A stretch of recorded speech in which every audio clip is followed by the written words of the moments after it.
nothing, there's no rhyme or reason, we just kind of did it. Which is why I liked the first one so much, but this is a different story. I think we only have time for a few more questions, so next up. Hello. I got a question for the director. I'm assuming you guys got a lot of action in this movie, and I'm just wondering, were there any like difficulties performing certain stunts, or like if anybody got injured slightly or something? Because I'm morbid like that. There were several injuries. Kristen went down with a sprained ankle at one point. No deaths. I'm very proud of that. Maintaining a long-standing record of not killing anyone on my films. There's a CGI element to this film and an action element to this film that are more intense than in the first movie. It was stuff that I had done before. And really, it's about hiring the best people who know more than I do about it, frankly. So it's not like I'm an impresario of action or CG. I just happen to know people who are good at it. I wish I could tell you more exciting stories of horrible injuries. I will tell you that Taylor did every single stunt that he could possibly get his hands on.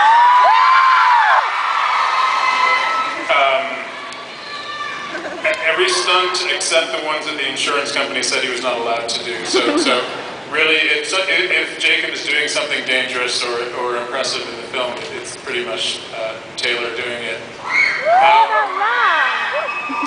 And Rob just sort of stood there looking good, really. Thank you.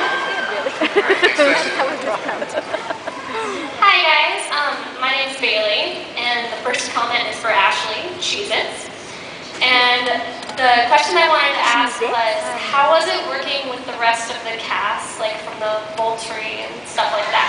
Oh, yeah, the werewolves. Bring out the werewolves. It was so much fun. The cast in the original Twilight was great. We all get along. We all really like each other. So it's really, really fun to go to work every day. And then, there was a couple of new kids that came in, all of which were really talented actors. And actually, all of us really got along, which I think is kind of unheard of with such a huge young cast. So it was really fun. I think, I've learned a lot from working with all the different people.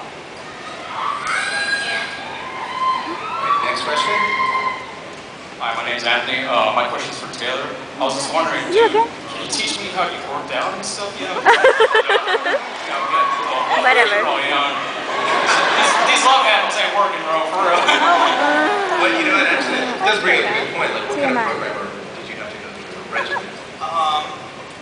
Well, obviously getting in the gym and finding a personal trainer to help me. But the thing that I found is I originally just was in the gym, starting to eat a lot. I put on some weight, and then I randomly started losing weight, and I started freaking out. Like, where's all this weight that I was putting on going? And what I found was I was actually overworking myself. I was in the gym 6 to 7 days a week and doing like 2-a-days, and I was actually burning more calories than I was taking in. So that was my biggest problem. So I actually had to cut things back. And whenever I would like break a sweat, my trainer would have me stop and relax. Kristen teased me about that on set a lot. But don't freak out, you might burn if you have too many calories. But the hardest thing for me was eating.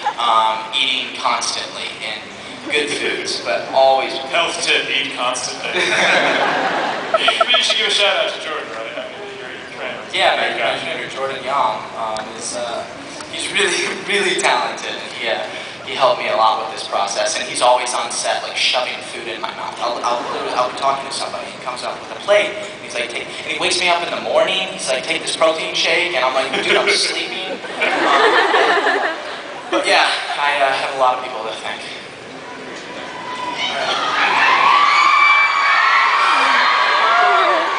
Oh, Lord. First, I want to say thank you for coming to San Diego Comic-Con. Literally thousands of people here that really needed you to come.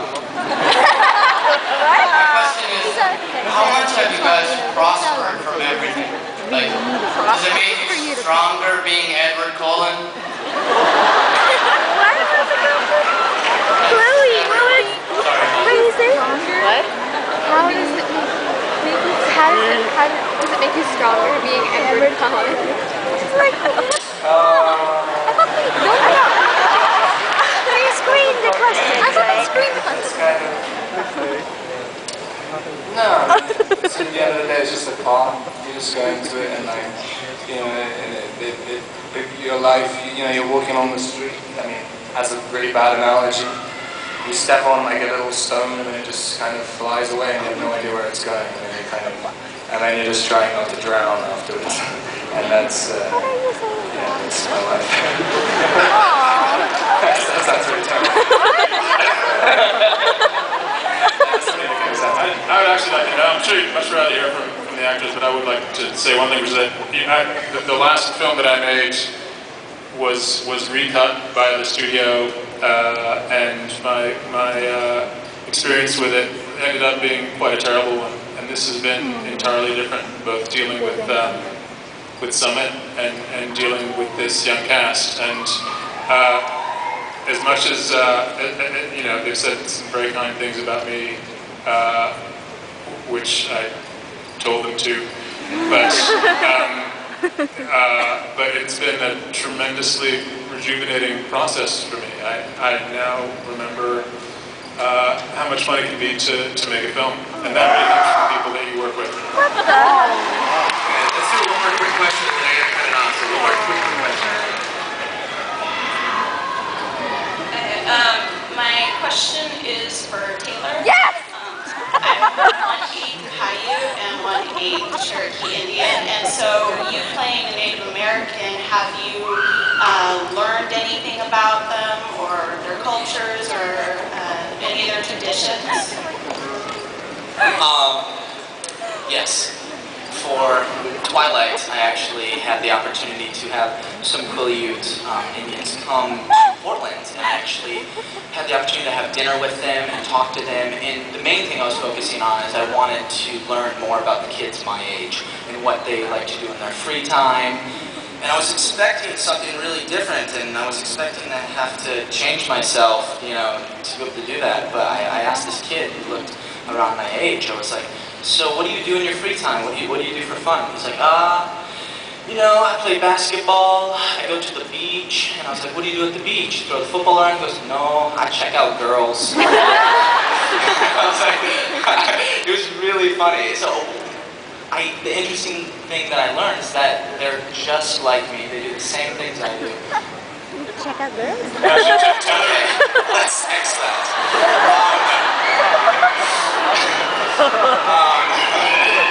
So yeah, it was awesome to have the opportunity to meet with them and learn more about their legends and stuff. And it was really great. I'm really thankful that they came down to Portland from Forks. Taylor actually speaks some Quileute in Nimu. It's true. It's true. I do get to say a Quileute line. I'm excited for you guys to hear it. It's kind of fun. Can you hear it now? Oh, you have to wait. It's very important. So before we wrap things up here, I do want to ask one more question to the whole panel. Maybe, Chris, we can start with you and work our way down. I just was wondering if you could each kind of touch upon the increased size and scope of new movie over the first movie. Right. Well, I think one thing that was really important approaching this movie was to notice that its strengths lay in the intimate, emotional relationships between the characters. And not to let things get out of hand, to still know that it was a story about people. Even if they're vampires or werewolves, they're still people. And so, but the book expands massively from Bella's small world in Forks and to Italy, to the world of the Volturi, to the world of the werewolves in the forest. And the key thing was to keep that all coherent, faithful to the book, and to really try to make something grand and beautiful out of this book. Thank you, Chris.